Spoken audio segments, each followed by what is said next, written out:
The collective's ultimatum was final: surrender unconditionally or face complete annihilation. Admiral Chen stood in the command center of the human fleet, watching the enemy armada approach. 40,000 alien warships, representing the combined military might of 12-star empires. Against them, humanity had deployed 3,000 ships, adequate for defending human space, but catastrophically inadequate against this invasion force. The diplomatic channels were clear: the collective wanted Earth's resources, its strategic position, and its population as conscripted labor. They had given humanity 1 hour to surrender. The alien commanders genuinely believed humans would comply. Every species they'd encountered had eventually submitted. The Valorians had calculated the odds: human survival probability was 0.003%. Surrender was the logical choice. But the collective had made a critical error in their analysis: they had not accounted for what humans did when cornered. All units, Admiral Chen said calmly into the comm, execute Protocol Thermopylae. The human fleet didn't retreat. It didn't scatter for safe zones. Instead, every single ship accelerated directly toward the enemy armada. The alien commanders watched in confusion. This wasn't tactical positioning. This was suicide. Then the humans opened fire. What emerged from human weapon systems wasn't anything the collective had ever encountered. Earth had spent centuries developing weapons designed not for conquest, but for survival against overwhelming odds. Plasma cannons that could strip shields. Kinetic accelerators that punched through armor like paper. Electromagnetic pulse weapons that disabled entire squadrons simultaneously. But the real devastation came from something far more primal: coordinated human aggression. Human pilots didn't fight with calculated precision.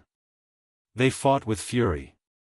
They performed maneuvers that defied physics, pushing their ships beyond rated specifications, sacrificing durability for speed and devastating firepower.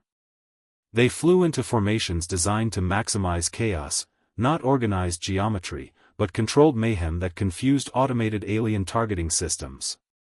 In the first 60 seconds, 8,000 alien ships were disabled or destroyed. The collective's command structure went into shock. This level of defensive capability shouldn't exist. The mathematical models were failing. The strategy assumed human surrender, not human annihilation of the invasion force. Admiral Chen's voice crackled across the human fleet: all wings, converge on enemy command vessels. We're taking their heads first. What happened next wasn't warfare by any civilized standard. It was predatory violence on a scale the collective had never witnessed. The humans flew their ships into the teeth of enemy fire, absorbing damage that should have been fatal, returning it tenfold. They sacrificed entire squadrons to disable a single capital ship. They used their own vessels as weapons, ramming enemy destroyers at relativistic speeds. The Valorian strategists watched their armada being systematically dismantled by an enemy that refused to accept tactical defeat.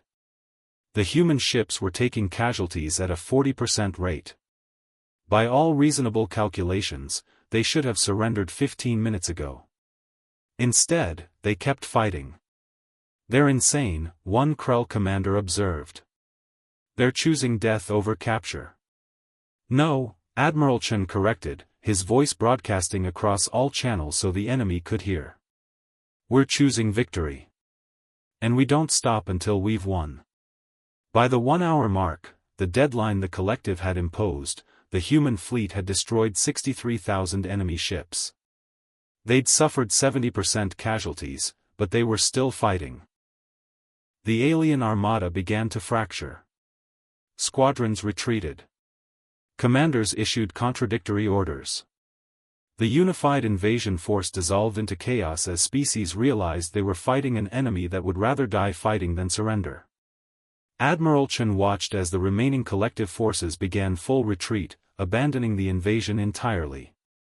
"Damage report," he commanded, his voice steady despite the devastating losses. 58% of fleet destroyed or crippled, his tactical officer reported. "But sir, we won." We actually won. Chen nodded slowly. Message to the collective: Earth is not conquered. Earth will never be conquered. We will burn our own worlds before we kneel. The message spread across the galaxy faster than any fleet could travel. Humans were not a species that calculated surrender odds. They were not rational actors following logical progression. They were a species that would choose mutual destruction over submission. Fear of humans became the collective's greatest strategic asset. And that fear, more than any weapon, ensured that no power in the galaxy would ever again attempt to conquer Earth.